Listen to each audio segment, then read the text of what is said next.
Thank you. Well, thank you guys, and I love that John is making his way off the stage, so when you throw things at me, you have an unimpeded view. Thank you, as always, for your interest, and thank you to the Heritage Foundation for hosting me. It's always nice to sort of come out and talk about issues that I work a lot on in the privacy of my office, and I get to sort of share it with a broader audience. Let me start sort of where John ended, which is to talk about the external first, and then sort of to focus on the internal.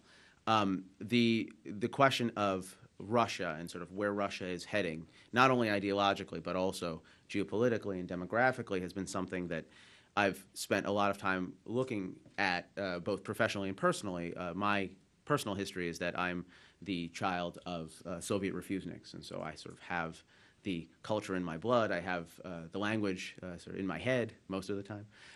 And so and I've spent quite a bit of time in Russia, so it really sort of allows you to to get a different bit of a sense. And what I'm struck by is that historically, and by historically I don't mean sort of decades, but certainly in recent years, we Americans, whether we're Republican or Democrat, we tend to look at Russia as one that is striding very large on the world stage. And by the way, you just have to crack a newspaper in the last couple of weeks, and you'll understand exactly why we do that. We've seen Russian President Vladimir Putin really cut quite a striking geopolitical image, strong-arming us into this deal, Syrian deal. But I think strong-arming actually is probably a wrong word, because strong-arming suggests we weren't willing. We were more than willing to accept a deal that walked us off the ledge of military action against Syria. By the way, it's a deal that is very useful for the Obama administration. I would argue it's much more useful for the Russian Federation, because it enshrines the stability of the Syrian regime. Right? If it was an open question that the Assad regime might no longer be in power before, it's certainly not an open question now, because we need him in power in order to provide us with access to the chemical weapons that we're supposed to dismantle. And not only that, but for the Russians, all sorts of ancillary benefits accrue, because Syria has been, since 1971, the way station and the home port for Russia's Mediterranean flotilla.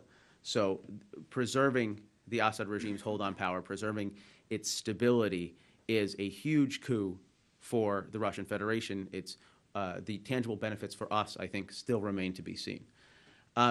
From Damascus, from the discussion about Damascus, you saw President Putin jet off to Tehran, in which he talked about Russia's cooperation with Iran's nuclear program and the potential reactivation of a sale of controversial S-300 missiles to the Iranian regime, something that was tabled during the Medvedev era in Moscow. So again, not great progress. But all of this is symptomatic, I think, of something that we're all sensing when we look at U.S. foreign policy. U.S. foreign policy in the Middle East is not very strategic, at least of late. It's not very assertive.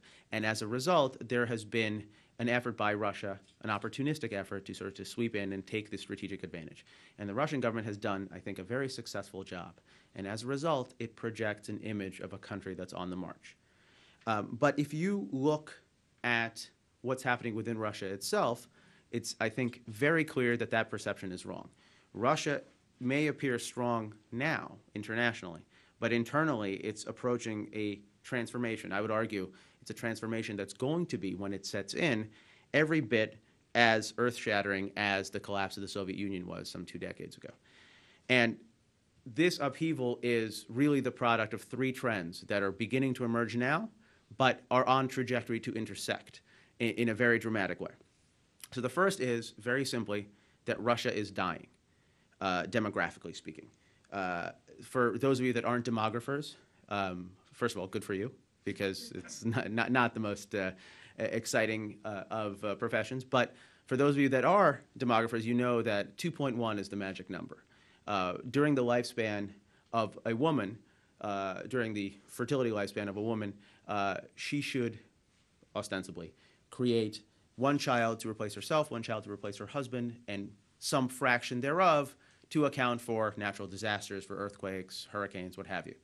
And a population that sits at what's called replenishment rate, 2.1, is a population that remains stable over time. The United States is pretty much there. we can talk about sort of the drivers of what drives U.S. Population. But what's clear is that a whole bunch of countries, certainly in Europe, are well below replenishment rate. And Russia ranks near the bottom. Russia, according to UN statistics, is at 1.6, which means that Russia is, every generation is constricting. What this looks like in practice, if you read Russian statistics and read the Russian census, is that Russia, as a result of both natural death and of emigration from the Russian Federation, is constricting by close to 500,000 people every year.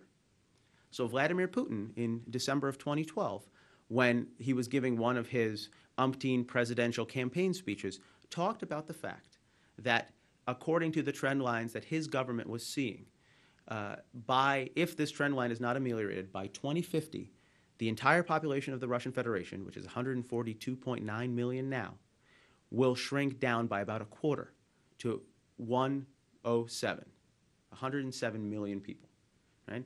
That is a massive constriction of the human capital that Russia has currently and can access as it moves into the future. The reasons for this, I think, are manifold, but it's worth at least sort of drawing them out. The first is that Russia, unlike the United States, never experienced a peace dividend after the end of the Cold War in terms of investiture in social and cultural and educational infrastructure. What this looks like in practice is that median life expectancy for Russian males today is the same as it is in Madagascar. It's age 60. The life expectancy for Russian females is a little bit better. It's 73, the same as it is in Saudi Arabia. But both numbers are a decade to a decade and a half lower than they are for their analog governments in Europe and in the United States. Right? So, and part of the reason for this is that as a function of Russian GDP, healthcare expenditures in Russia have remained constant since the mid-1990s. The Russian government simply isn't spending more money on the welfare of its people, and it shows. It shows in the numbers.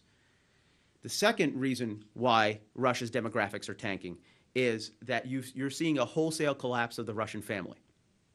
During the Cold War, Soviet families, by and large, stuck together, not necessarily because they all liked each other, because we all know that we have members in our family that we could just as soon export to other cities, but because they had no choice, because populations were locked in place and there was an extended family network that was cohesive and was kept together by political and economic circumstances.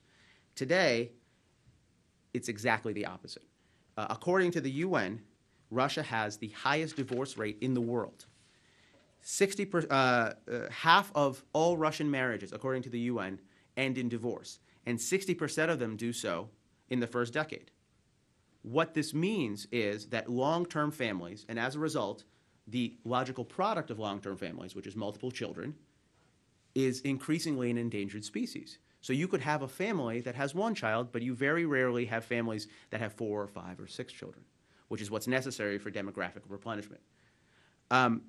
You also have a rampant culture of abortion in Russia, which I think it's useful to stress on a number of levels. During the Cold War, and for those of you that are sort of students of the Cold War, you know that abortion was functionally the only available means of contraception. It was used widespread with terrible effects on female health and female fertility. This hasn't changed all that much. You've seen trend lines which suggest that there has been more awareness on the part of Russian authorities in terms of the negative effects and also even some investment. But in reality, the numbers are not all that much better. Today, in Russia, official statistics suggest that the rate of abortion is 1.2 million annually. That's equivalent to 300 an hour for a population of 142 million people. But, and this is where it gets even more grisly, if you listen to Russian doctors, private sector experts, they tell you that that network of publicly reported abortions is actually just the tip of the iceberg. In fact, the number could be twice that. It could be twice that because of private clinics, because of abortions that are done off the books, and because of abortions that are simply not reported. And that means that Russians are aborting the equivalent of 2% of their live population every year. And then, in a very real sense, killing off prospects for demographic growth in the process. Layered on top